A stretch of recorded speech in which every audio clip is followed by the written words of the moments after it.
under moonlight, a flower in her hair, and didn't think she'd notice, but I know she caught my stare. And I can't help but wonder what she's thinking now. Is she standing alone, going home, or just hanging around with nothing to do? Summer, loving, give me something.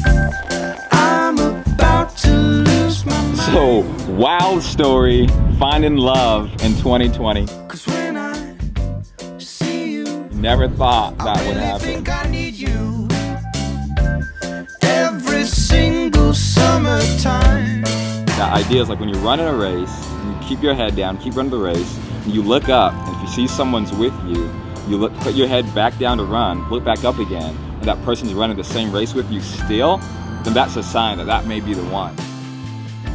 But I can tell you when the feeling's right, 'cause it feels just like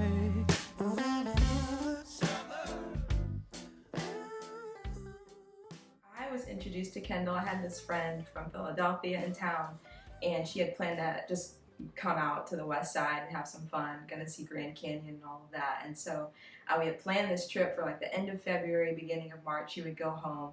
So we had tons of fun, did a lot of cool things, but the last day that she was there, I was like, I'd love for you to meet some of my friends.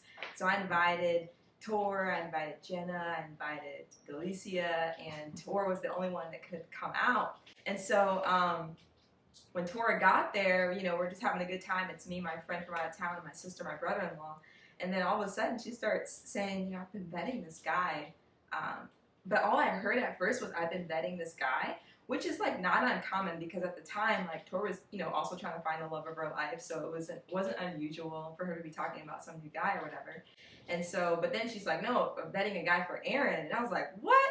Why is this the first time I'm hearing about this? We've never talked about this. I'm feeling like really exposed at this moment, you know? And so she like pulls up your Instagram profile. My sister's like, don't show Erin because she's gonna get really in her head. She's gonna judge him before she actually meets him. So, and then they're looking at your Instagram. But I knew your name was Kendall, and I kind of saw the Instagram profile on the table across from me. So I definitely stalked it later that night, and I was like, Kendall, okay. So I went to Tor's followers, who she was following, and I found your profile. I saw that you were pastoring at New City, saw that you had one brother, saw your mom and your dad. I was like, okay, this could be interesting. But then I was curious how old you were, but I couldn't. I saw that you were like 20-something, and I was like, okay, all right. Right. Like, I don't know how much younger he is. I noticed someone started following me. There's this person named Tor.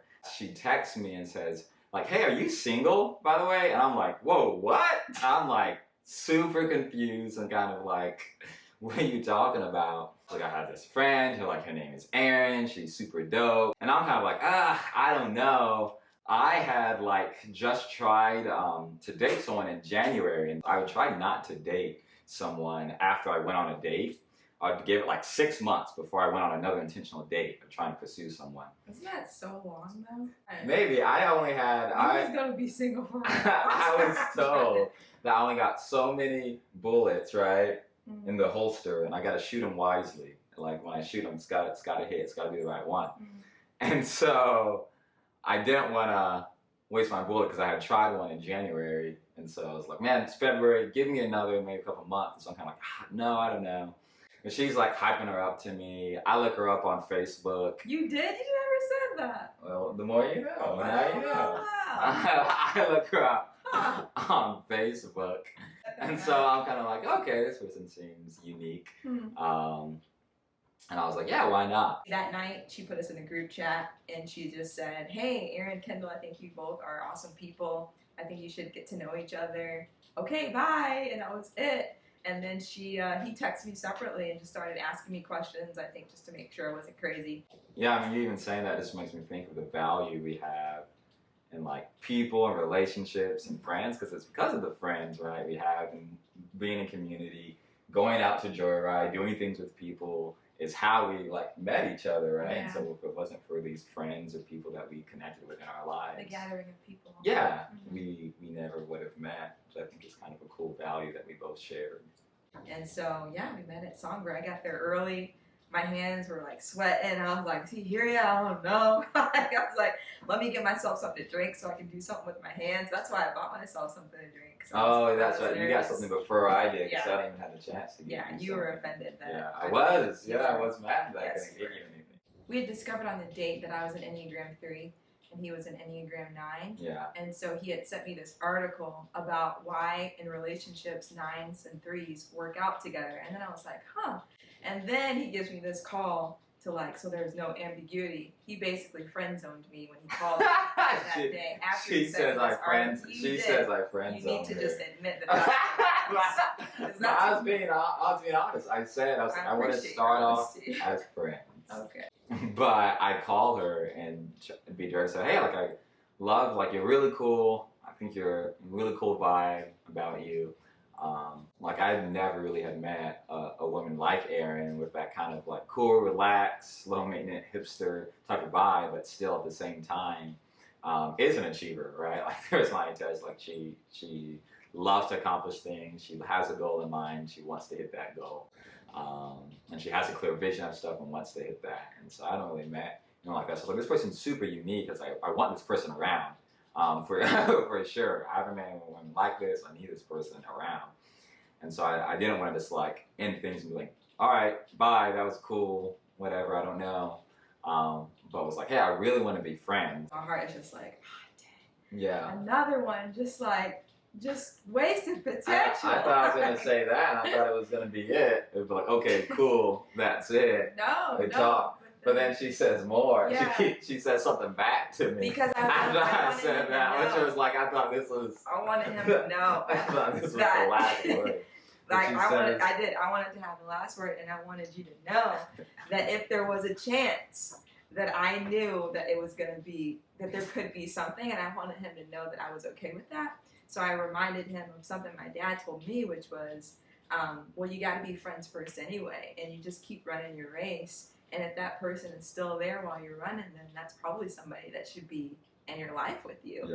Yeah, to keep running your race in life, like look down and keep running. As we began to talk, and I realized we were very passionate about a lot of the same things, I'm like, this is the type of guy I would want to be with. It's someone that cares about social justice, someone that's also black. It cares about being black and what that means in the world. It also cares about the Lord, also loves pastoring, also loves people, also is very relational, and all of those things. I'm like, man, this is like me and a guy form, but not really, you know? And so I think it was just a few weeks in, honestly, that I knew. I was like, this is the type of person I want to be with, but also kind of nervous about, man, you just never know. What is this going to turn into? Could my heart get broken? Blah, blah, blah. But I would always be praying about it, like, Lord, is he the guy or not? Because I don't want to waste his time. I don't want to waste my time. Like, just show me. And there was one time I would sit in my little closet during quarantine. I had a little bookshelf. I have my legs propped up. And I'd just be like talking to him, but like praying, like, Lord, is he the guy? And this book called Lady in Waiting, which was the first book that I had ever done a Bible study with out here in Phoenix at the church that I joined. And this whole book was just about like being a lady in waiting and finding the person that God has for you. And on the bookshelf, I saw the name and it said Kendall. And it was like almost like God was just showing me another side of like, I'm listening. I'm like writing your story, and you can trust that every step you take, I'm going to be right there with you. And I just felt like I just, again, had peace in that moment, that I was with the right person, and that Kendall was like full circle in a way, kind of like my man that I've been waiting for, you know? So that's another moment in time where I was like, I just knew that this is the dude. I had gotten COVID back in June 2020, and she gets me like this soup and like these lavender essential oil smell, which I couldn't smell because I had COVID. But she gets that for me and then has like a card in there, like a note in there. But I didn't get it. She had gotten all that stuff, but my roommate had gotten it and put it in the back of our refrigerator. 2 weeks go by, I don't hear anything, and he's like still like, hey Erin, hope you're doing well, blah, blah. I'm like, he's either ignoring me, like, what's going on? Like, I can't take this. Well, I go in my back of my refrigerator and see like a little bag that has all this stuff in it, and I open it up. And then I see this card, right, where she said like she's confessing her love to me, right? and this card. And it's kind of like, hey, like, I think I like you a lot. And so I think I like you, a lot. And so I call her, and I kind of like, I'm thinking, I'm like, all right, yeah, you wanna go on a date? Let's go on like a real date, right? Because I didn't really do that songbird really as a true date. I was like, that's just us meeting each other. Like, let me actually take you on a date and try to wow you.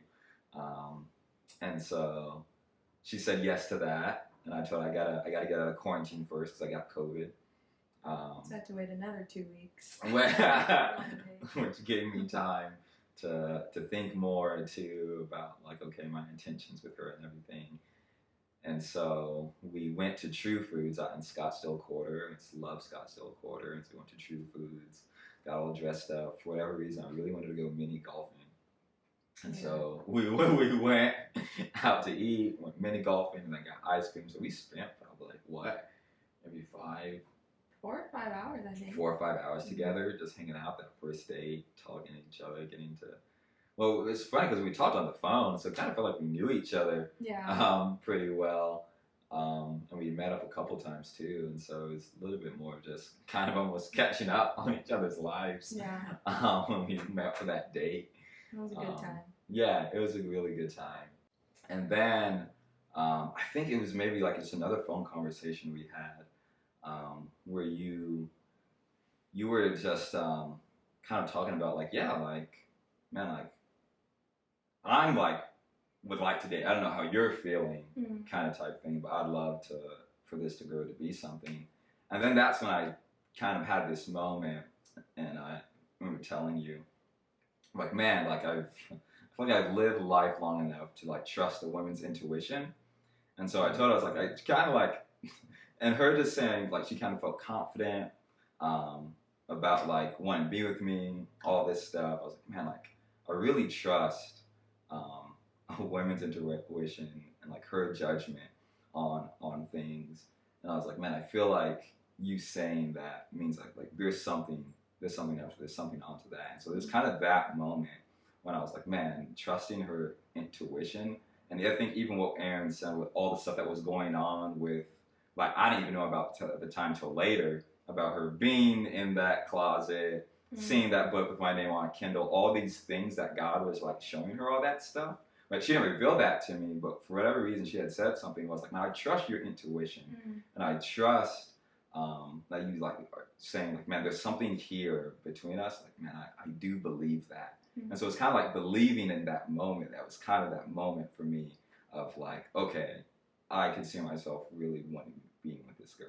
I think for me, one of the bigger challenges dating is because of like what I experienced growing up, and we call it purity culture, like just growing up in spaces where things had to be done a certain way. Like the guy has to ask the girl, you need to be pursued, you shouldn't be like touching each other. Like I just grew up being formed by these certain viewpoints or points of view around dating and sex and all of that, where it created a lot of fear for me in just dating. Like I didn't know how to date. I just knew I wanted to be married, and I needed to somehow miraculously jump from singleness to marriage without the in-between.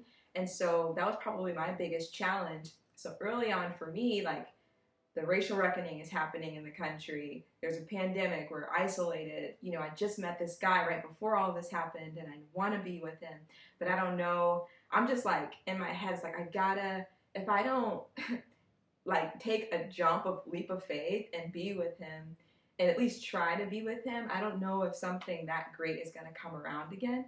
And so, but in order for me to take that leap of faith, I know I need to work out some like stuff in me because of everything I'm going through with it being summer 2020, but also how I was formed in church and how religion kind of formed me around dating and all of that. So it was a big step for me to go ahead and jump into therapy and to like work out a lot of things about just like sexual trauma, like how I feel, all those things, and talk to somebody about it. And like if I wanted to be with him, I didn't want him to have to deal with a lot of the just toxic things that I needed to heal from and grow through. And so I wanted to come to the table a healthier version of myself, I guess is what I'm saying.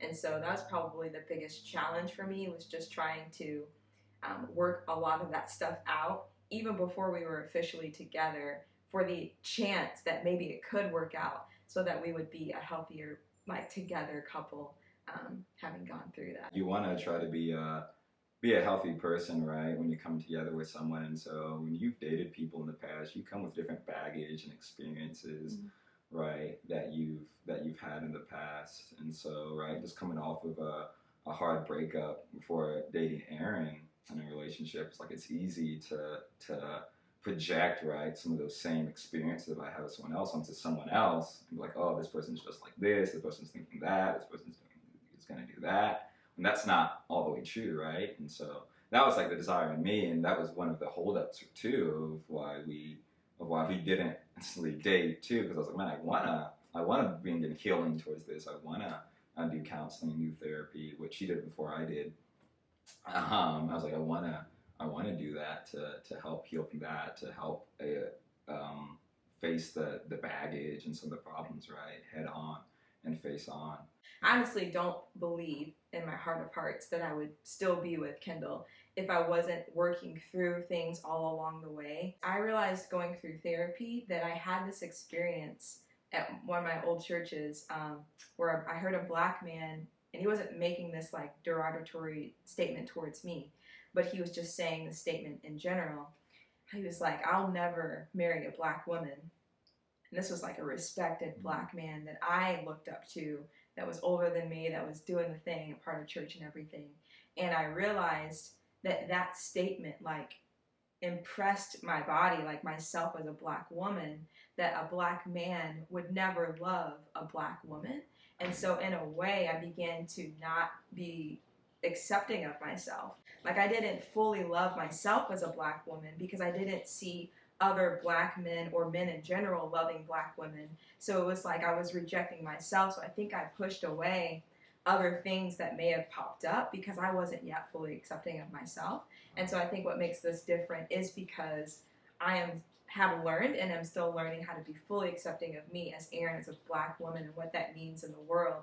And so I can finally let a black man love me because I love myself. One thing about Erin, right, is a little bit of unexpected, and like some of our similarities in families and values and backgrounds and music taste and all these things, right, that we have, that it kind of surprised me because I hadn't really dated someone like that before, where it's like, man, she brings me back, like you said, to that culture, to the values, right, and different things. I grew up in black culture around, and so like having her around and here with me was like a piece of like home to me all the way out here in Arizona.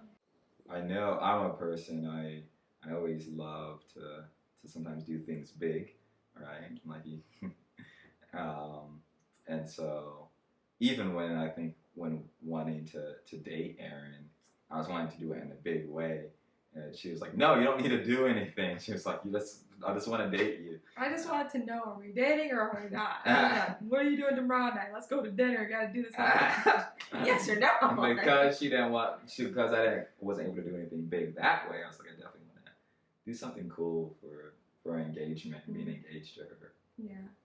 So as I'm thinking through that, I'm also like, man, like I know how much Erin loves capturing and documenting moments like that through film.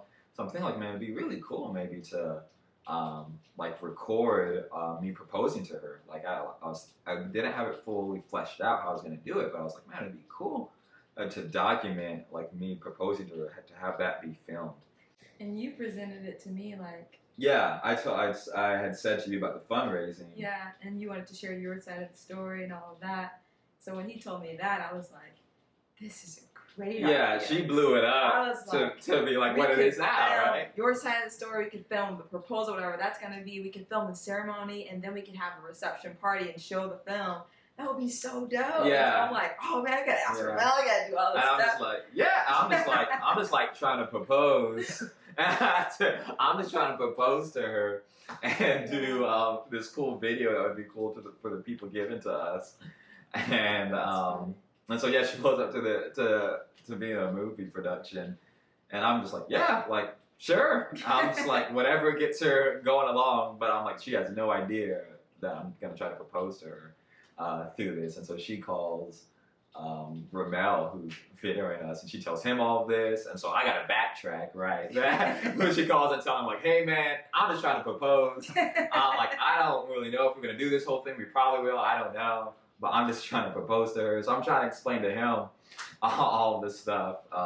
Because everything's set in motion. And then also I'm trying to figure out what's the cool venue or spot or place for me to propose to her. And so I'm thinking Songbird, right? Because that's where we first met, or Songbird. And then as I was thinking about it, I was like, no, that's too easy. I was like, that's a little bit too easy to do Songbird. And so I was thinking like it would be cool as we're making this video of us together. We shoot different B-roll to get maybe different cool spots that we've been on dates before. And one of the date spots that we've been was this place called The Croft. They allow me to propose to her free there.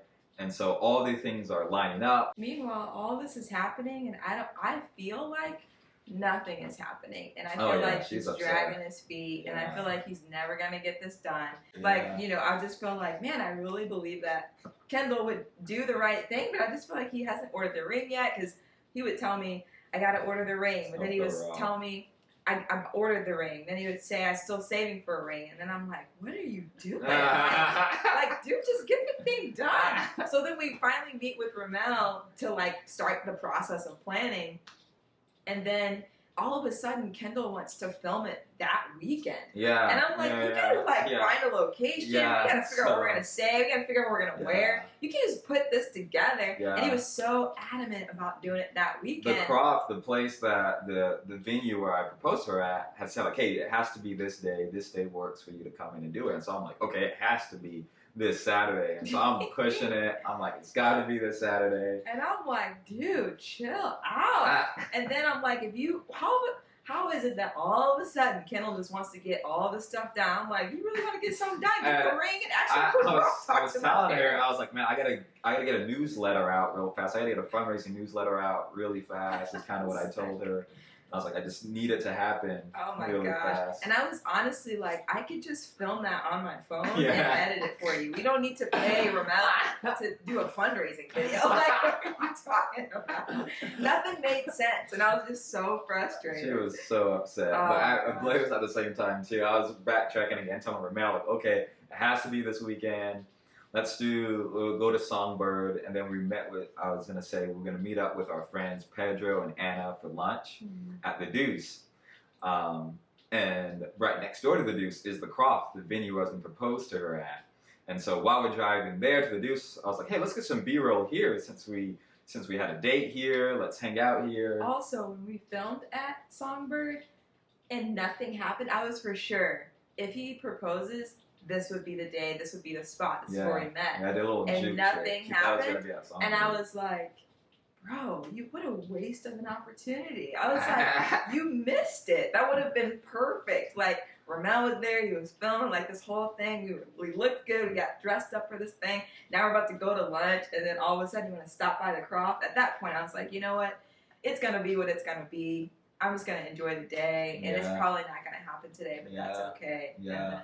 And while that's going on, while we're at Songbird, her family's getting set at the Croft. I had her family come. My parents flew down in town, and so they were all kind of getting the atmosphere set at the Croft and the venue, and they were hiding behind the door to get ready to pop out. And so I'm kind of like running on a timeline. All right, we gotta get there. We gotta work and get there, but at the same time, act super cool in front of her and let her know that nothing's up. And so we get there. We get to the Croft, and as we're there, Ramel's taking some B-roll for us. We call him. We invite Ramel out to lunch with us. And then on the way, they were like, "Yeah, man, you want to get us some footage of the Croft real quick?" He's like, "Yeah, sure, man." He knows what's going on. And so we're there. He's taking some footage of us. We get closer and closer to the door where all the atmosphere and environment set up for me to propose to her. And then Ramel runs to meet us there. He runs out, says he has to use the bathroom, runs out. And then I open the door. I talk with her. I can't remember what I said. You just said, like, Erin, you know how much I love you. I love your family. How much I want to be with you. And I have a gift for you. I have something for you. Yeah. And at that moment, I'm like, there is no way There was no way that he got me this good. Like, I pride myself on being able to pick up everything, and the door opens. And ugly tears. Oh my gosh. She's an ugly tear. It was like somebody had died. Like, I was just lost it because I got it good. All the emotions of waiting so long to be married, period. Finding the person and then being frustrated that it's not happening as quickly as like, what's going on, all these things. And then to see how much effort and time and intentionality that he put into the whole thing, that somebody would love me that much. I was like, I can't even do this anymore. It's like all I wanted was to hug my mom at that point. So I was just so overwhelmed, and there was rose petals and candles and this aisle leading up to the ring. My friend Trent had called in a couple of his buddies to bring in singers, or someone's playing the keyboard, and they were singing her favorite song. Yeah, How Deep Is Your Love by PJ Morton. How Deep Is Your Love. And when they started singing, I lost it again. I was like, this is crazy. This is so perfect for me, you know? It's just wild. It was beautiful. Sometimes I need a light when the moon is low. Sometimes I need some loving when my feelings show. Although I never found a way to let you know, I also never found a way to let you go.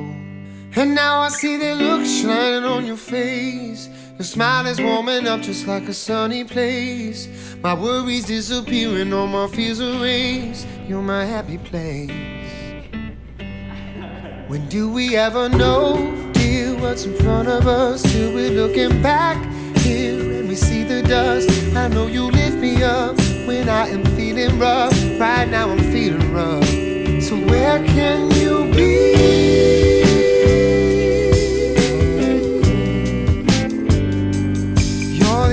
Upside now, so baby let your sun shine down on me.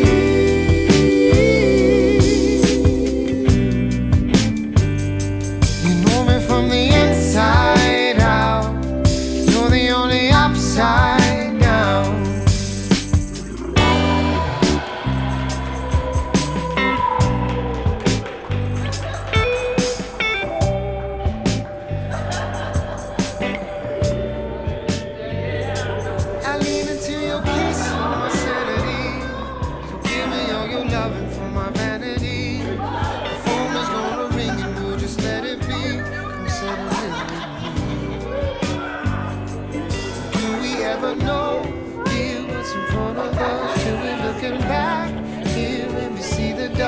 I know you lift me up when I am feeling rough. Right now I'm feeling low.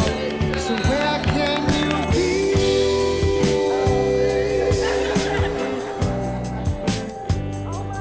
You're the only upside down. So baby let your sun shine down on me.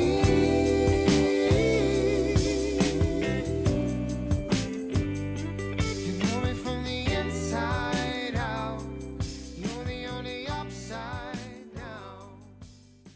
The reason why we got married in Catalina, I wanted a small, intimate ceremony, and he wanted a big party. And so our compromise was, let's go to the island and do something off the coast of California. So Catalina Island, having all of our immediate family there was where that concept came from. Also, I mean, in my mind too, I thought it would be a cool thing for us to have this.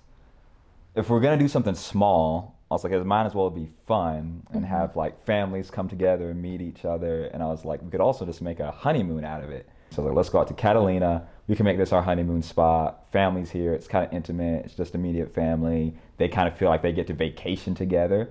And I think we even got to witness some of that, see family kind of come together and get to know each other and laugh and have fun. It was beautiful. I think my favorite part of the ceremony, I've described it as sitting there and Kendall being right in front of me. And I hadn't looked back at our family for a while, but the time that I did look back at them, where the sun was, it was beaming over everyone's head, so they looked like silhouettes, like angels, and they were all coupled together in their little families. And then I looked to my left, and Chris is there, behind him is the ocean, and it's just beautiful, and the arch that we made and everything. I'm like, I can't believe we're here on the top of Catalina Island to get married, and here's the love of my life standing right in front of me.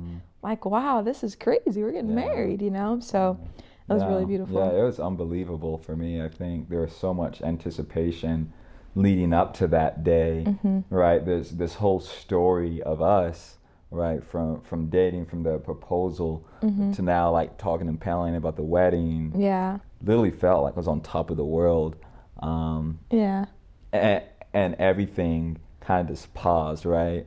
Because there's like times and these different moments you anticipate for that are kind of here and then they're just gone. But it was like for that moment, it felt like the sun stood still, right? Just meaning that everything kind of just paused in that moment. And I was like, man, I just want this moment to last forever and kind of cherish it. Yeah. It was the best day of my life ever. Yeah. Yeah, just being there with you and coming together with you and starting this new chapter goes down as the best day of my life thus far that I've lived. And so like the sensations and things I was feeling in that moment was so overwhelming, of the heart beating, chest pounding, like sweating, thoughts everywhere. Yeah. I remember the day I proposed to you, kind of hit all of that stuff for the proposal, and you're like, oh, this is overwhelming, all these senses, from the song, from these beautiful candles, everything was so overwhelming.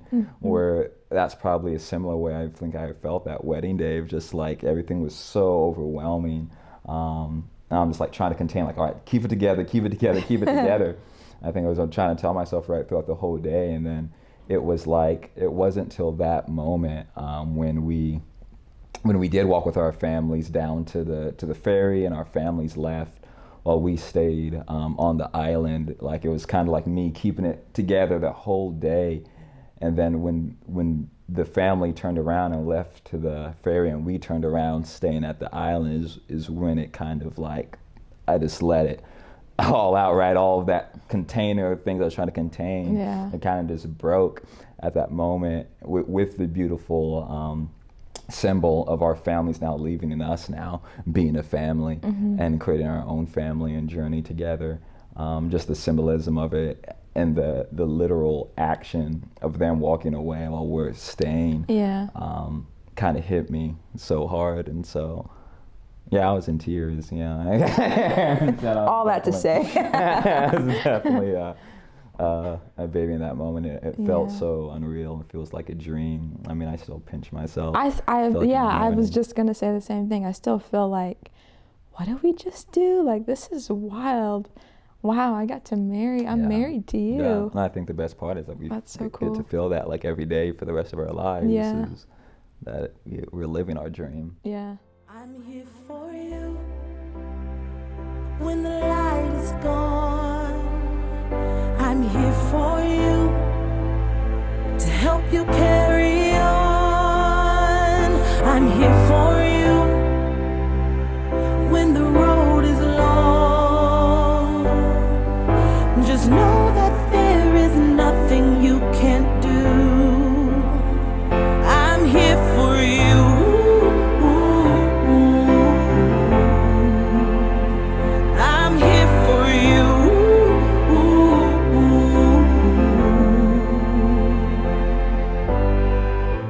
When you're broken down and feeling tired, I will be a lighthouse in the dark. And when it's hard to breathe and the room goes silent, I will be the whisper where you are.